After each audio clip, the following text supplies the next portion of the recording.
O bölge, yani Rize'nin batı yarısı, e, Kalkandere dahil olmak üzere, tüm köy adları Rumca. Hepsi, bir iki tanesi hariç bütün köy adları Rumca. Rize merkezdeki bütün köy adları Rumca.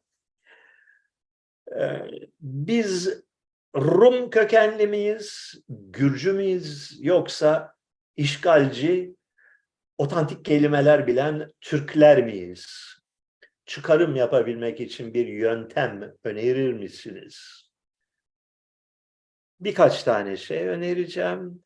Birincisi, Karadeniz bölgesi coğrafyasını biraz tanıyorsanız ve sosyolojisini biraz tanıyorsanız, Karadeniz bölgesine dışarıdan ciddi sayılarda insanın gelip yerleşmesinin imkansız olduğunu bilirsiniz. Yaşatmazlar.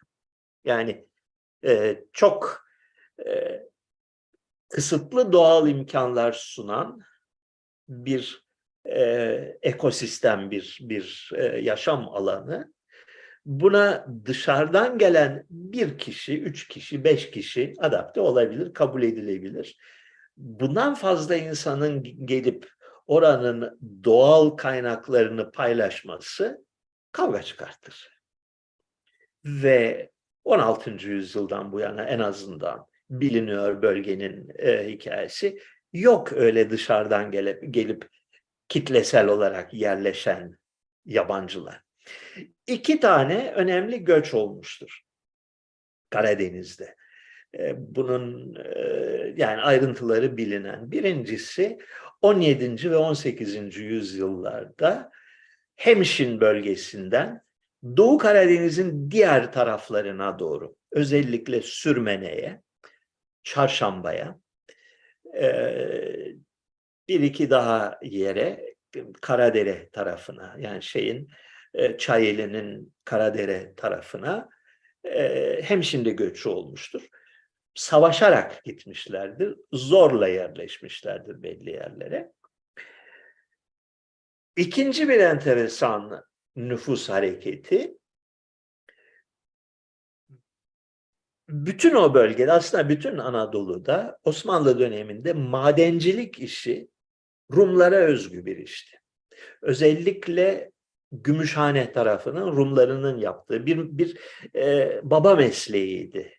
Madencilik teknolojisi ve emeği Rumlar tarafından temin edilirdi.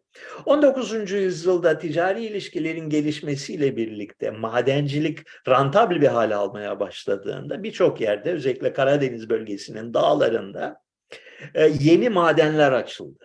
Yeni madenlerin açılmasıyla birlikte Gümüşhane'den özellikle madenlerin olduğu taraflara Rum göçü oldu ve bunlar yerleştiler. Yani koloniler kurdular. Bir sürü böyle madenci Rum köyü hadisesi vardır Karadeniz'de. Bunun dışında ciddi bir nüfus hareketine dair bir belirti görünmüyor.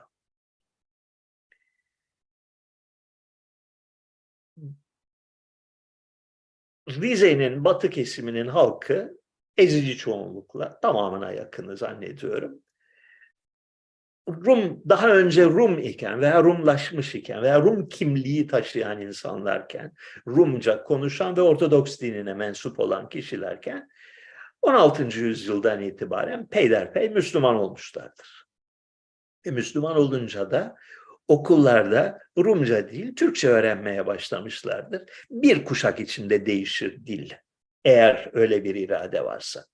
Okulda Rumca öğretilmiyorsa çocuk evde Rumca konuşmaya devam edebilir, fakat Türkçe öğrenir. Arkadaşlarıyla ve yaşıtlarıyla Türkçe konuşur ve kendi çocuklarına Rumca öğretmez. Bir kuşak içinde Rumca ortadan kalkar. Ermenice için de aynı şey. Rum olmak 20. yüzyıl başından beri Türkiye'de ideolojik olarak ve psikolojik olarak tasvip edilmeyen bir şey olduğu için de insanlar kendi geçmişlerine ilişkin öyküler anlatırlar. Şöyle düşünün. Bir insanın ailesinin kökeni aslında çoğu zaman çoğumuzun hiçbir şey bilmediği bir konudur. Yani dedene kadar bilirsin, ondan sonra öncesini pek bilmezsin.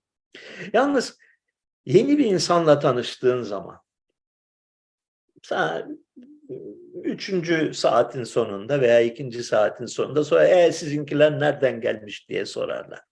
Ve orada ağzından çıkan laf karşındaki tarafından ya tasviple karşılanır. Oo, öyle mi? Ne güzel. Ya da ya canım onlar da insan diye karşılanır. Hangisi hoşuna gider? İnsanlara kendi sülalenin geçmişiyle ilgili bilgi verdiğin zaman çok hassas bir toplumsal şeyle bir alışveriş içine giriyorsun. Senin değerini kalıcı olarak yükseltecek veya alçaltacak bir bilgi veriyorsun. Belki yarın öbür gün o konuştuğun kişinin kızıyla senin oğlunu evlendirmek isteyeceksin. Fakat onlar diyecek ki ya bunların geçmişinde iş yok diyecek. Bu durumlarda insanlar yalan konuşur. İkincisi, konuştuğu yalana bir süre sonra kendi de inanır. Çünkü yalan konuşmak böyle bir konuda netameli bir iştir. Yani yalanının tutarlı olması lazım. Bir komşuya bir yalan anlattın, öbür komşuya aynı yalanı anlatman lazım. Hiç alakasız bir yerde, şehirde karşılaştığın bir kişiye başka bir yalan anlatırsan günün birinde bunlar karşılaşabilir ve senin yalanın ortaya çıkar. Onun için tutarlı olman gerekir. Tutarlı olmak için de kendinin de inanması lazım bir yerden sonra. İşte onun içindir ki Rum geçmişini inkar edersin. Dedelerimiz zamanında 8. kuşak önce Yeniçeriymişler, gelmişler, Maraş'tan gelmişler, buraya yerleşmişler gibisinden bir masal uydurursun ve bir süre sonra buna inanırsın. Binde bir ihtimalle bir doğruluk payı da vardır.